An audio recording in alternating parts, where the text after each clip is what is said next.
Hello, Satnam. It's me, Shakti Sundari, and I'm back with you today for the next reading from the Radiant Sutras by Lauren Roche.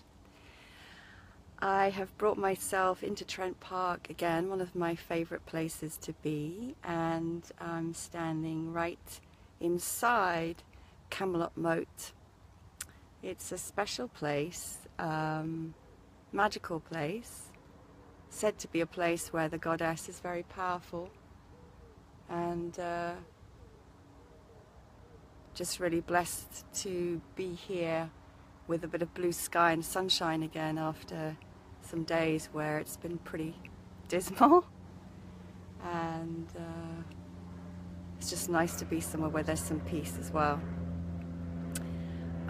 When I came in here, I always go where my intuition takes me, and I saw this tree and I walked towards this tree, which is right on the edge of the moat. Let me just show you actually. So this is the moat. It's all green. It's very beautiful though. It's probably not very nice to be inside it, but the green is kind of quite magical, especially when the light's on it. And there's this tree that I was drawn towards, right where I'm standing, and as I came to the tree, I looked up and I saw, I don't know if I can get this on the camera, there's a sign that says, somebody's put a card in the tree that says freedom. Can you see that? So I'm standing under this tree where there's an angel card that says freedom, which is a beautiful message, and I guess quite apt for me at this moment in time.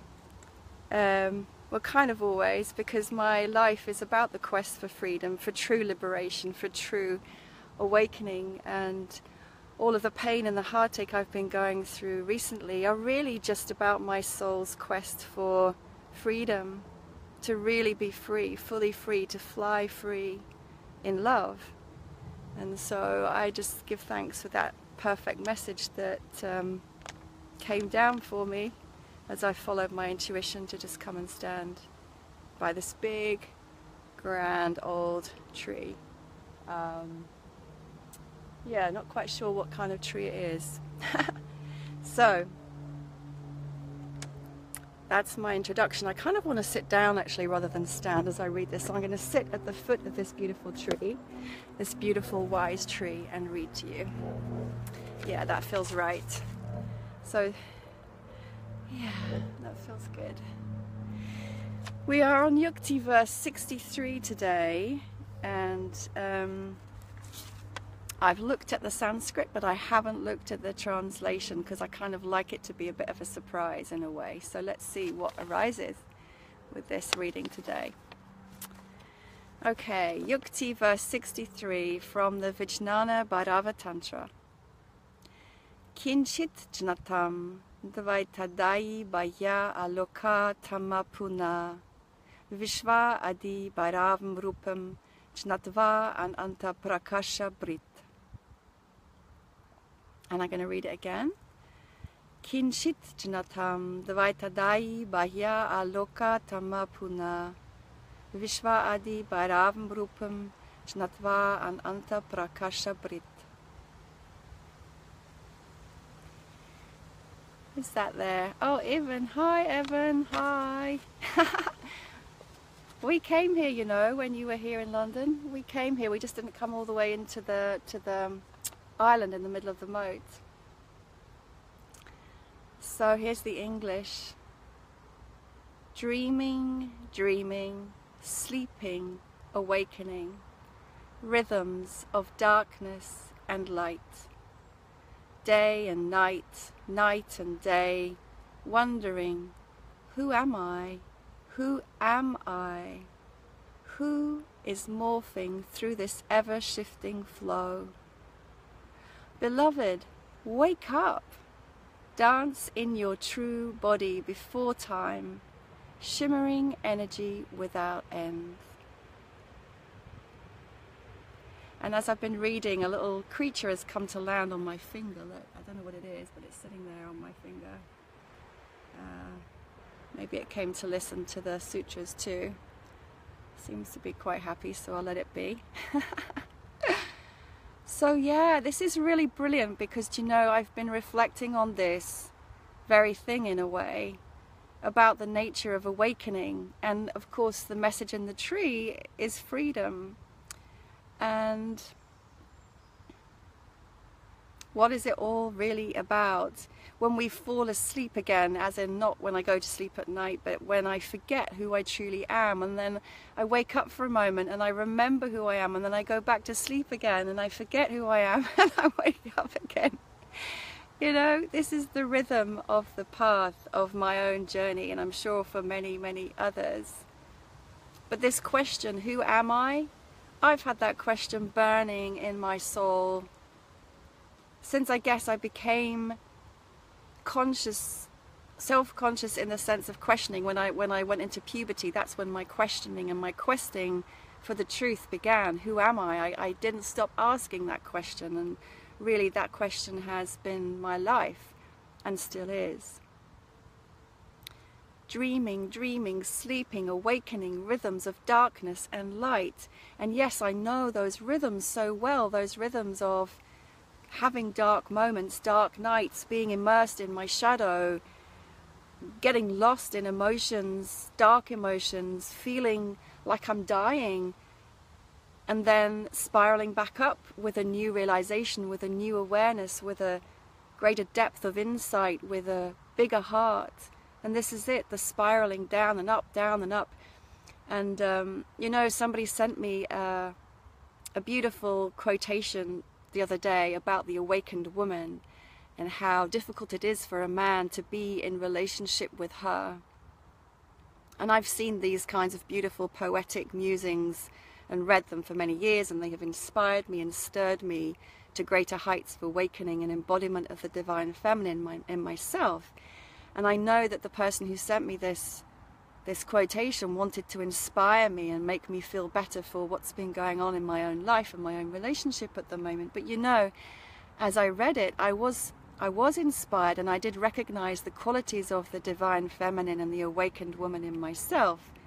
And I also recognize where I have not been that. I have not been conscious. I have not been elevated. I have not been elevating my beloved.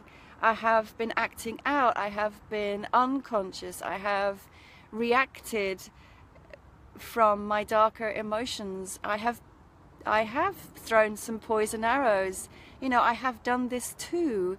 And I want that to be acknowledged, that I am not this great, beautiful image of perfection. And in a way, it's just in recognizing that is who I am, that is also who everyone else is. You know, and allowing for that is really where the deeper, greater love within us can arise from. Dreaming, dreaming, sleeping, awakening, rhythms of darkness and light, day and night, night and day, wondering, who am I? Who am I? Who is morphing through this ever-shifting flow? And then again, that question, you know, of course it asks us to become the witness, to become the one who observes. That's a great meditation technique. In a way, that's what all spiritual teachers want to show us, is to remember we are the one who is witnessing, the one who is observing, the one who is holding space for it all. And when we can remember that and be in that place, of course, in a way, it doesn't really matter what is flowing through, because it's all perfect and it is simply the flow of life. It's when we forget and we become so fully identified with whatever is arising that the pain and the difficulty comes, when we resist it, when we judge it, when we blame it, when we try to push it away, thinking that we can control it. Of course we cannot. And if we're able to sink back into the easy place of relaxed acceptance and watching and yet experiencing, that's the conundrum, I suppose, to experience fully and observe fully at the same time. But that is where the waking happens. You know, that is where it happens. Beloved, wake up. Dance in your true body before time. Yeah. So I know this, I'm sure many of you know this, and we forget too, but remember the true body before time, before time. It's always infinitely there. That, oh, my battery's gone low, better hurry up. Dance in your true body before time. That place before all of this identification, before this finite, limited sense of perception and belief. Shimmering energy without end. Shimmering energy without end. And it's really beautiful. I feel so supported in that statement right now because of course I got the sun shimmering down on me and reflecting in the pool around me here. It's beautiful. So that is the sutra for today. I wish I could see, I can't see because of the light on the screen who else is there with me, but thank you for being with me. Thank you so much. It's lovely to actually know there's someone there listening and receiving and sharing this space with me as I speak. So thanks for being with me, and see you again tomorrow for the next sutra. Much love. Sat Nam. Oops, pressed the wrong thing. I can't see what I can't see where it is. Sat Nam, beloveds.